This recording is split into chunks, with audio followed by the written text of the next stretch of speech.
Friends, आप सभी कैसे हैं। मैं कोमल आप सभी का Vijay Kumar my new classroom पर स्वागत करती हूं। आज हम 11th क्लास की जो स्नैपशॉट बुक है उसमें से जो लेसन 3 है रंगाज मैरिज, उसकी समरी करेंगे। और इसके राइटर कौन है? मस्ती वेंकटेश अयंगर। ठीक है, तो लेसन समरी स्टार्ट करने से पहले हम इसका थोड़ा इंट्रोडक्शन करते हैं कि लेसन किस टॉपिक पर है। यह कहानी रंगानाथन के बारे में है, जिसे लोग रंगा के नाम से भी जानते हैं। और वो होसाली गांव में रहता है और वह अकेला ऐसा व्यक्ति है उस गांव में जो गांव से बाहर पढ़ाई करने के लिए शहर में गया था। तो जब वो पढ़ाई करके वापस अपने गांव में लौटा तो शादी के बारे में उसके विचार बदल चुके थे। जब लेखक ने उससे शादी करने के बारे में कहा तो उसने मना कर दिया रंगा ने कि मैं शादी नहीं करना चाहता। जो हमारा लेखक है वो चाहता है कि रंगा उसके मित्र रामा राव की भतीजी रत्ना से शादी कर ले।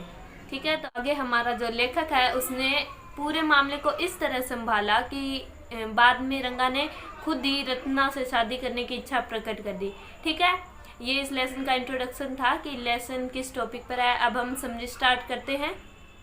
यह कहानी रंगानाथन के बारे में है, जिसे लोग रंगा के नाम से भी जानते हैं।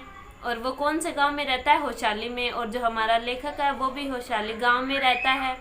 और इस गांव का जो भूगोल की बुक है, ज्योग्राफी की, उसमें कोई इस गांव के बारे में वर्णन नहीं किया गया है, यानी ये मैप में नहीं दर्शाया गया है। मगर यह गांव मैसूर में बहुत अधिक प्रसिद्ध है, पॉपुलर है। और उस गांव में एक डॉक्टर भी है जिसका नाम गुंडा भट्ट है और उसने बहुत से स्थानों का भ्रमण किया हुआ है, यानी वो बहुत से स्थानों पर घूमने गया हुआ है। और लेखक कहता है कि होशाली गांव में, जो लेखक का गांव है, उसमें आम के वृक्ष है। और बचपन में एक बार हमारा लेखक है वो आम घर लाया और उसकी चटनी बनाई और परिवार के सभी बच्चों ने खाई। जैसे घर में कोई भी चीज़ बनती है तो सभी बच्चे इकट्ठे खाते हैं, मिलके पहले बच्चे खाते हैं, तो उसी तरह सभी बच्चों ने खाई और खाते ही उनको खांसी हो गई और उन्हें दवाई लेनी पड़ी। और अब लेखक अपने गांव का वर्णन करता है कि यहाँ एक तालाब है, उस तालाब में एक बेल उगी हुई है जिसके फूल बहुत सुंदर है। और उस बेल के जो पत्ते हैं वो बहुत चौड़े हैं और इतने चौड़े हैं वो पत्ते कि अगर हम 2 पत्तों को मिला दे तो वो एक प्लेट का काम करती है, प्लेट के रूप में। और जिसे हम दोपहर के बाद का जो भोजन है उसको उसमें परोस सकते हैं उन पत्तों पे। आपने देखा होगा टीवी में भी, जैसे कई लोग होते हैं जैसे केले के पत्तों पे, बड़े बड़े पत्ते होते हैं केले के पेड़ के, तो उन पर खाना खाते हैं, चावल वगैरह। ठीक है, तो उसी तरह अगर हम उस बेल के 2 पत्तों को इकट्ठा मिला देंगे तो वो एक प्लेट बन जाएगी जिस पर हम दोपहर बाद का भोजन परोस सकते हैं। और देखिए इस कहानी में लेखक ने मुख्य किस चीज़ पर, मतलब ये कहानी किस मुख्य बात पर हमें बताते हैं, किस चीज़ को बताते हैं कि जो ग्रामीण लोग हैं उन पर अंग्रेजी शिक्षा का कितना प्रभाव हुआ है। लेखक बताता है कि जो 10 साल पहले ग्रामीण लोग हैं जो, उन पर अंग्रेजी का इतना प्रभाव नहीं था। बहुत कम लोग ही अंग्रेजी जानते थे और बोलते थे।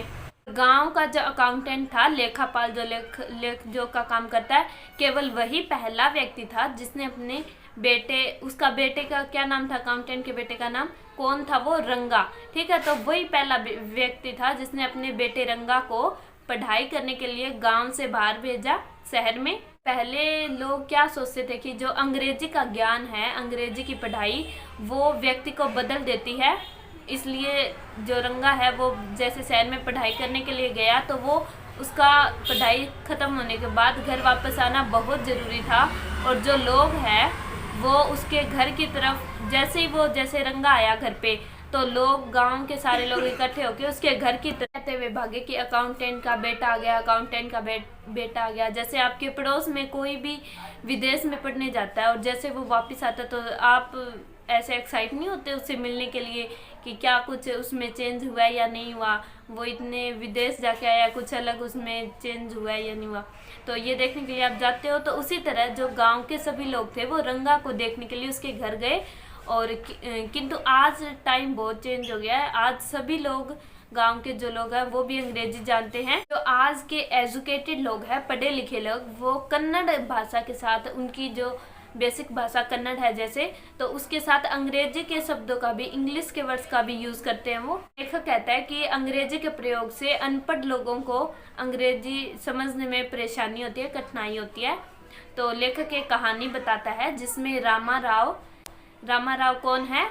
लेखक का दोस्त, ठीक है। तो रामा राव ने लकड़ी खरीदी थी, तो और वो कितने पैसे की थी? 4 पैसे की।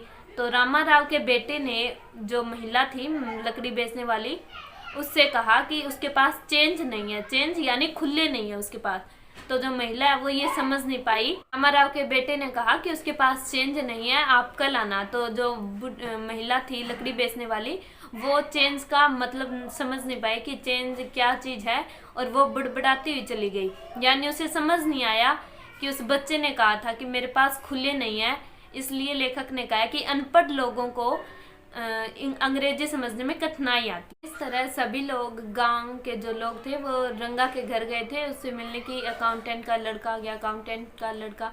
तो हमारा जो लेखक है वो भी वहाँ रंगा को देखने गया, और उसने रंगा से कहा कि रंगा क्या तुम ठीक हो? तो रंगा ने लेखक को कहा कि आपके आशीर्वाद से सब ठीक है। और उसने लेखक ने ये भी कंपैरिजन किया, यहाँ पे तुलना की है आज के लड़कों में और जो पुराने टाइम के लड़के थे, संस्कारों की इसमें तुलना की है। तो लेखक ने कहा कि रंगा न केवल उसने हाथ जोड़े, ऐसे नमस्कार किया, बल्कि उसने उसके पैर भी छुए। लेखक ने बताया कि जो आजकल के लड़के हैं वो ऐसे ऊपर सिर करके ऐसे रखते हैं, तो लेकिन रंगा ने ऐसा नहीं किया। रंगा ने हाथ भी जोड़े और उसके पैर भी छुए। तो इसमें लेखक ने तुलना की है आजकल के लड़कों की और पहले के लड़कों की, उनके संस्कारों की। लेखक बहुत खुश हुआ, और उस दोपहर बाद जब लेखक अपने घर पे था तो रंगा लेखक के घर आया, और वो साथ में क्या लाया था? ऑरेंज, ठीक है, संतरे। के बाद लेखक ने रंगा से उसकी शादी की योजना के बारे में पूछा।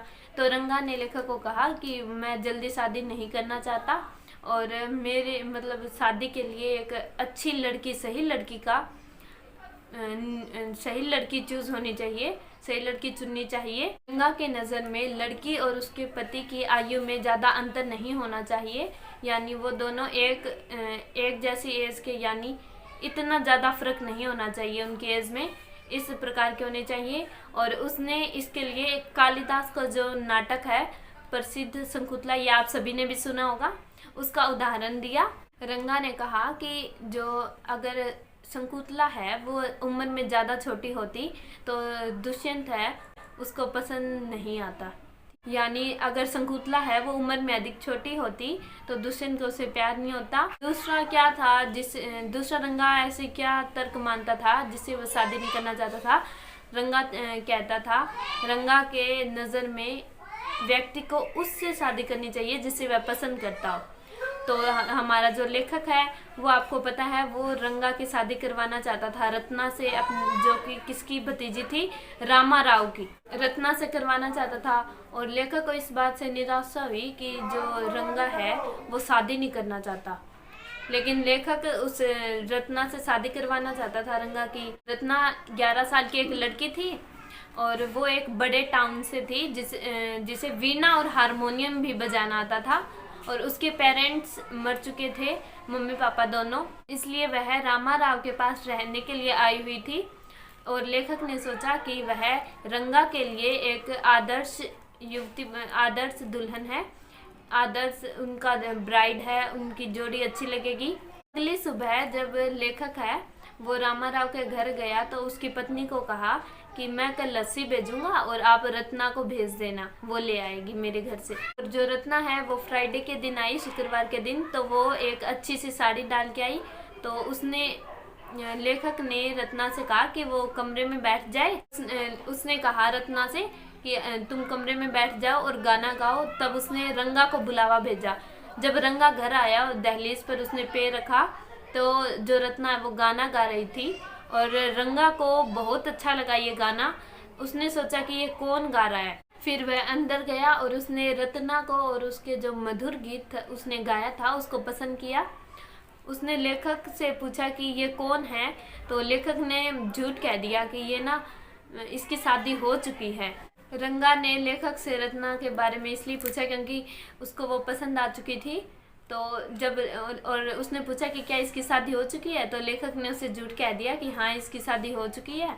और ये सुनते ही लेखक का मुंह एक भुने हुए बैंगन की तरह हो गया, यानी उसने सोचा कि ये अच्छी लड़की है, मैं इससे क्या पता शादी कर लूं। और लेखक ने जब यह कह दिया कि इसकी तो शादी हो चुकी है, तो उसका मुंह भुने हुए बैंगन की। उसके बाद जो लेखक है वो एक शास्त्री नाम के ज्योतिष के पास गया और उसने कहा कि मैं रंगा के साथ कल आऊँगा। और उसने ज्योतिष को, जो शास्त्री था, उसको पहले ही सब कुछ पढ़ा दिया कि तुम्हें रंगा के सामने क्या क्या कहना है, कि कल मैं आऊँगा रंगा के साथ तेरे पास और तुझे क्या क्या कहना है। अगले दिन हमारा जो लेखक है वो रंगा के साथ वहाँ पे गया शास्त्री के पास, और शास्त्री ने कहा कि जो रंगा है उसके घर है शादी के लिए उपयुक्त है। और उसने ये भी कह दिया, क्योंकि जो लेखक है उसने पहले ही उसको समझाया हुआ था शास्त्री को कि क्या क्या कहना है, तो वो क्या बोला कि रत्ना नाम की कोई लड़की है ना, वो इसके लिए उपयुक्त होगी शादी के लिए। बाद लेखक और रंगा वहाँ से आ गए और रास्ते में लेखक ने रंगा को क्या कहा कि रत्ना ना अविवाहित है, उसे इस बारे में गलत फहमी हो गई थी। अब उसको गलत फहमी कैसे, वो तो उसे जानता है, लेकिन वो ये जानने के लिए उत्सुक था कि क्या रंगा उससे शादी करना चाहेगा या नहीं करना चाहेगा। और रंगा ये सुन के खुश हो गया कि वो अविवाहित है। और कुछ दिन बाद रंगा की और रत्ना की शादी हो गई और जल्दी ही उनके एक बेटा हो गया जिसका क्या नाम रखा गया, श्याम। ठीक है फ्रेंड्स, ये इस लेसन की समरी थी, आशा आपको अच्छी लगी होगी। नेक्स्ट वीडियो में हम इस लेसन के MCQs करेंगे। तब तक के लिए हैव ए नाइस डे, आपका दिन अच्छा हो। Thank you.